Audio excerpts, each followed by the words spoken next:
Olá, estamos de volta com o nosso Boa Noite Investidor, hoje sexta-feira, dia 19 de outubro, e como acontece todas as sextas-feiras, fazemos um balanço rápido de como foi a semana no lado político, no lado financeiro, aqui no exterior, mas você encontra um maior volume de dados no texto anexado a esse vídeo. A semana parece ter sido uma reedição de semanas anteriores, pelo menos no que diz respeito à influência exercida pelo noticiário na formação de preço dos ativos. No âmbito externo, o Brexit e o orçamento do deficitário da Itália seguiram mexendo com câmbio e juros e influenciando o fluxo de recursos nos mercados. No segmento local, o que segue realmente fazendo o preço dos ativos por aqui é o lado político, o processo eleitoral na sua reta final, com os indicadores de conjuntura praticamente não afetando os mercados ao longo do período. No que tange ao Brexit, a situação praticamente não mudou, as manifestações ficam mais acirradas à medida que o prazo é encurtado.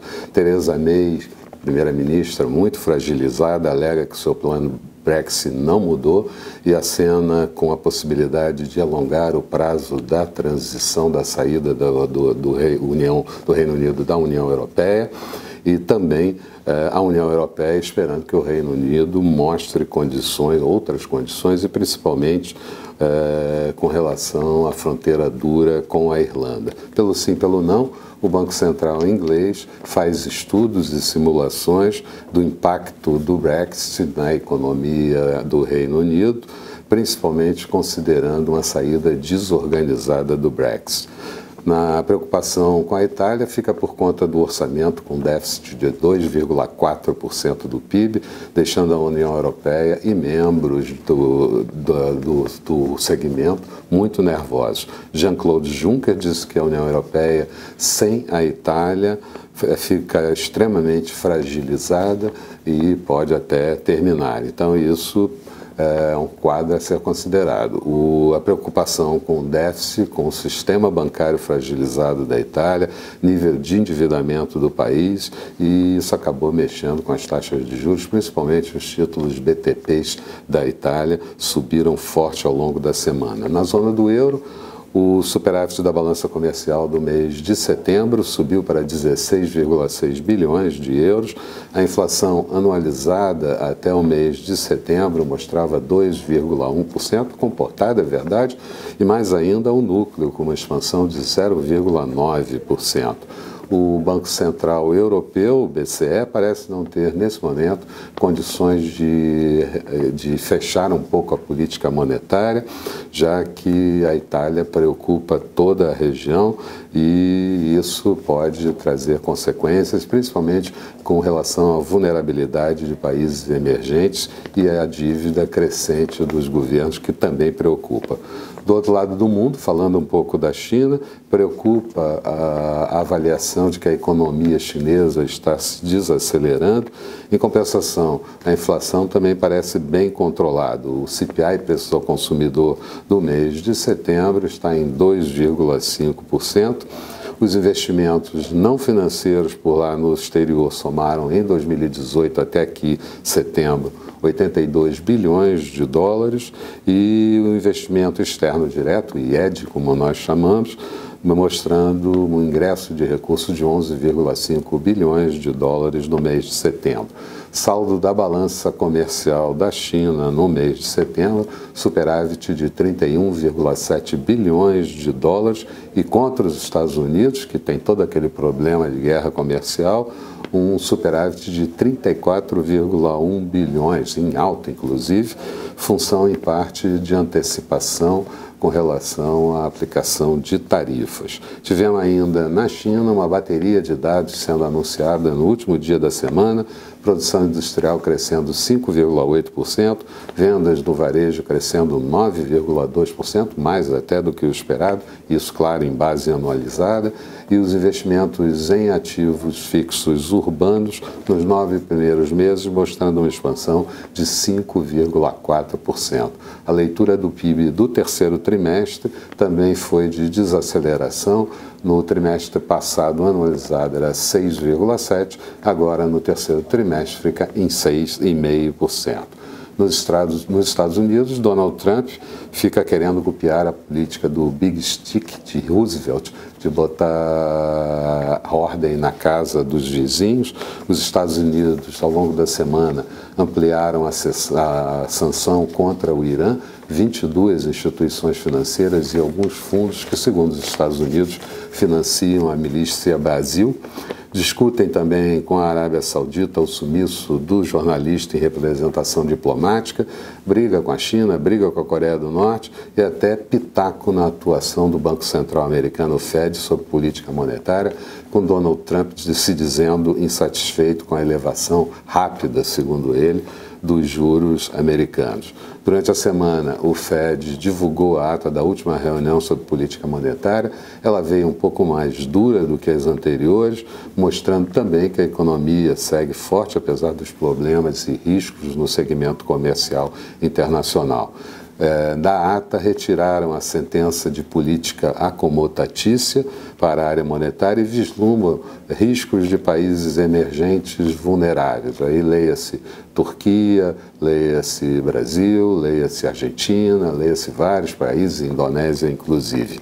Em compensação, no que diz respeito à economia americana, não enxergam riscos de a inflação continue equilibrada e o PIB e desemprego balanceados.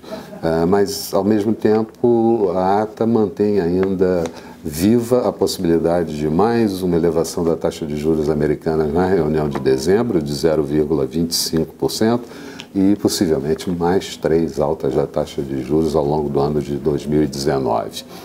Em termos de indicadores da economia americana, tivemos a produção industrial que registrou expansão de 0,3% em setembro, a alta esperada era de 0,2%. As vendas no varejo tiveram uma expansão modesta de 0,1%, a projeção era de 0,7%, mas o índice de atividade industrial de Nova York, índice importante do mês de outubro, subiu para 21,1 pontos. Falando um pouco de Brasil, internamente, predomínio absoluto da situação política na formação de preço dos ativos. As pesquisas divulgadas durante a semana mostraram Bolsonaro abrindo frente contra Fernando Haddad. Hoje essa diferença está em cerca de 18 pontos percentuais. O PT não conseguiu formar uma frente ampla de centro-esquerda e apelou para quase tudo, até tentando impugnar a candidatura de Bolsonaro e anular as eleições. Bolsonaro, ao contrário, disse estar com a mão na faixa, e de fato está mesmo. Citou a ausência de Lula em debates em eleições passadas para justificar a sua ausência dos debates nessa reunião. Na economia, saldo da balança comercial até a segunda semana do mês de outubro mostrava superávit de 3 bilhões de dólares, acumulando no ano um superávit de 47,4 bilhões de dólares.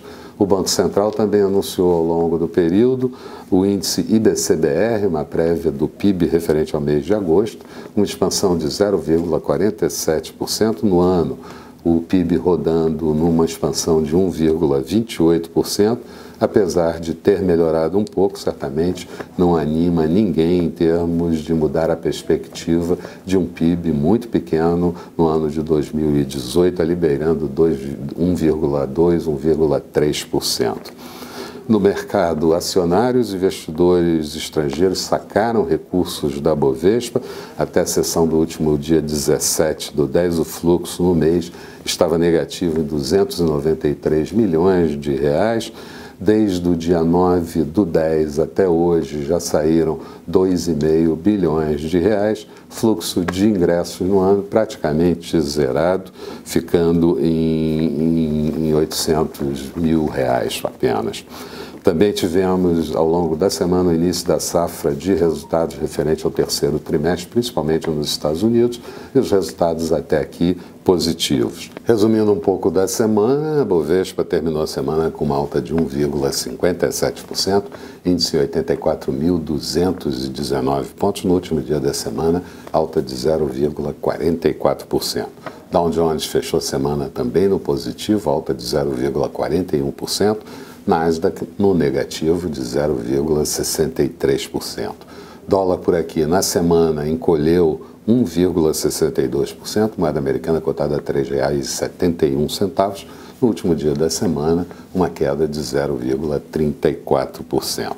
Falando um pouco de perspectiva, nós não podemos iniciar o comentário sem lembrar que vamos ter uma semana tensa, não tanto pelo comportamento do segmento interno, mas principalmente pelo segmento externo, com nervosismo, principalmente em conta da Itália, que sofre com aquele orçamento deficitário e disputas internas na liderança do governo, Liga Norte e o Movimento 5 Estrelas, com líderes do Movimento 5 Estrelas dizendo que o governo não vai cair por conta do orçamento realizado e que fizeram mudanças não autorizadas nesse orçamento, dizendo ainda que, em contraposição a isso, a Comissão Europeia pode condenar o orçamento já na próxima semana, muito provavelmente na terça-feira.